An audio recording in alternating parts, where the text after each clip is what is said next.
Всем привет! Сегодня я хочу поговорить о герое Архангел. Это один из базовых героев, который может получить каждый. Давным-давно, когда особо не было элитных войск и снаряжения агрессии, и все играли через темных коней, Архангел был не особо популярным героем, так как его главная способность воскрешает только светлые войска. Позже, после того, как все начали играть с медведями, этот герой стал одним из сильнейших, и все сильные игроки использовали его. В данный момент герой все еще остается актуальным, хоть и не является сильнейшим, так как появилось много новых героев, которые нужно приобретать за реальные деньги, и которые сильнее Архангела. Но тем, кто не особо вкладывает свои деньги в игру и хочет играть через светлых юнитов, этот герой вполне подойдет.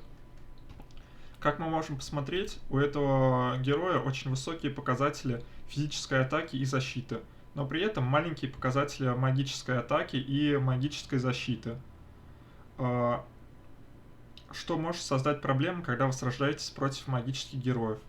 Также маленькие показатели магической атаки ограничивают ваш выбор в использовании юнитов для данного героя.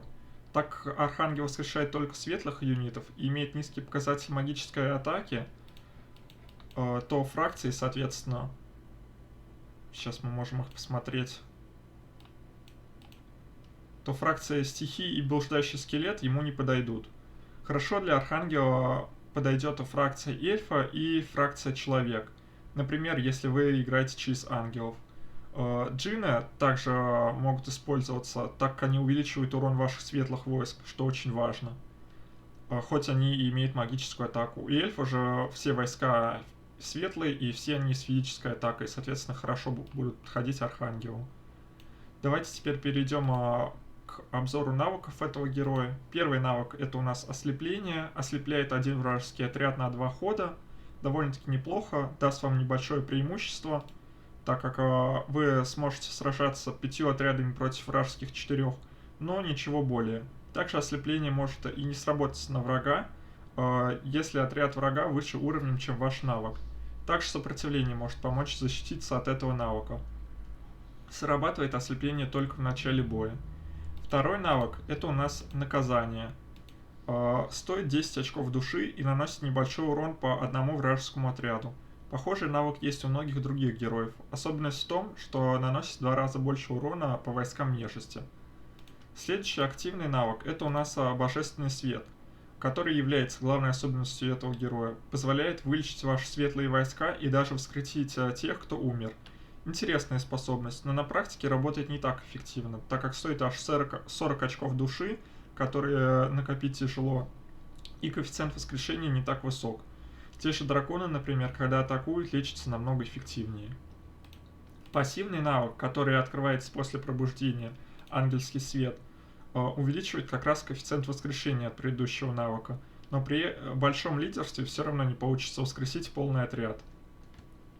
Также после пробуждения у нас в снаряжении появляется священный меч, который у нас увеличивает урон по юнитам нечисти, то есть по тем, которые принадлежат фракции блуждающий скелет, что позволяет вам эффективно сражаться против них.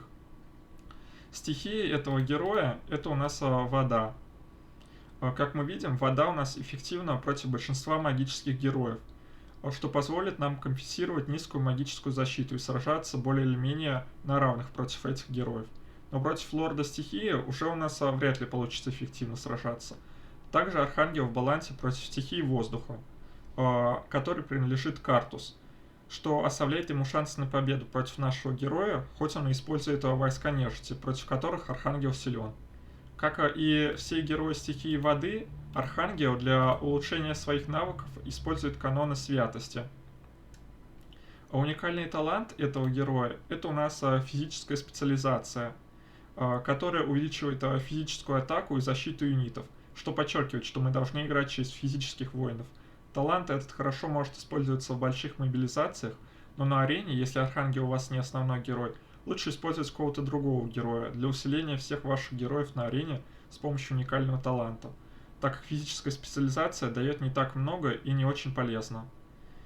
Какие таланты брать этому герою, каждый выбирает для себя сам, в зависимости от личных предпочтений. Но я посоветовал бы обязательно брать у нас искусство харизмы для повышения морали ваших войск и искусство сопротивления, чтобы сопротивляться вражеской магии.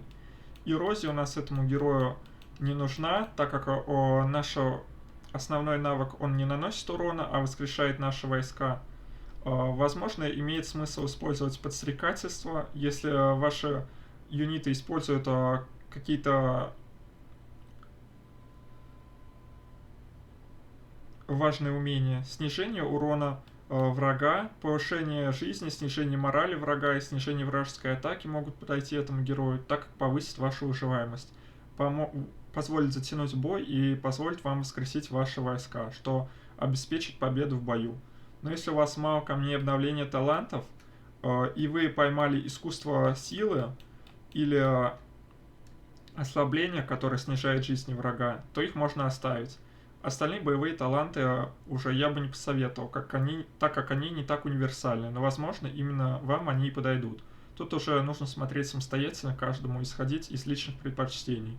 Теперь по комбинациям войск. Вам подойдут все комбинации, используемые с медведем. Например, 5 медведей, 4 медведя с джинном. Также подойдет гоблин плюс минотавр, плюс джинна, плюс минотавр плюс медуза. Тут уже нужно смотреть, сколько у вас харизма, какое снаряжение вы используете, какие отряды у вас прокачаны. Но разные комбинации светлых войск могут работать эффективно. Из драконов вам подойдут, наверное, скорее всего, все боевые. Как может подойти и золотой дракон, и девятихвостый лист, и Кирин, и Кракен. Ну, в общем-то, все. Всем спасибо за внимание. Подписывайтесь на канал, ставьте лайки, пишите в комментариях, какие видео вы еще хотели бы увидеть. Всем пока и не забывайте думать своей головой.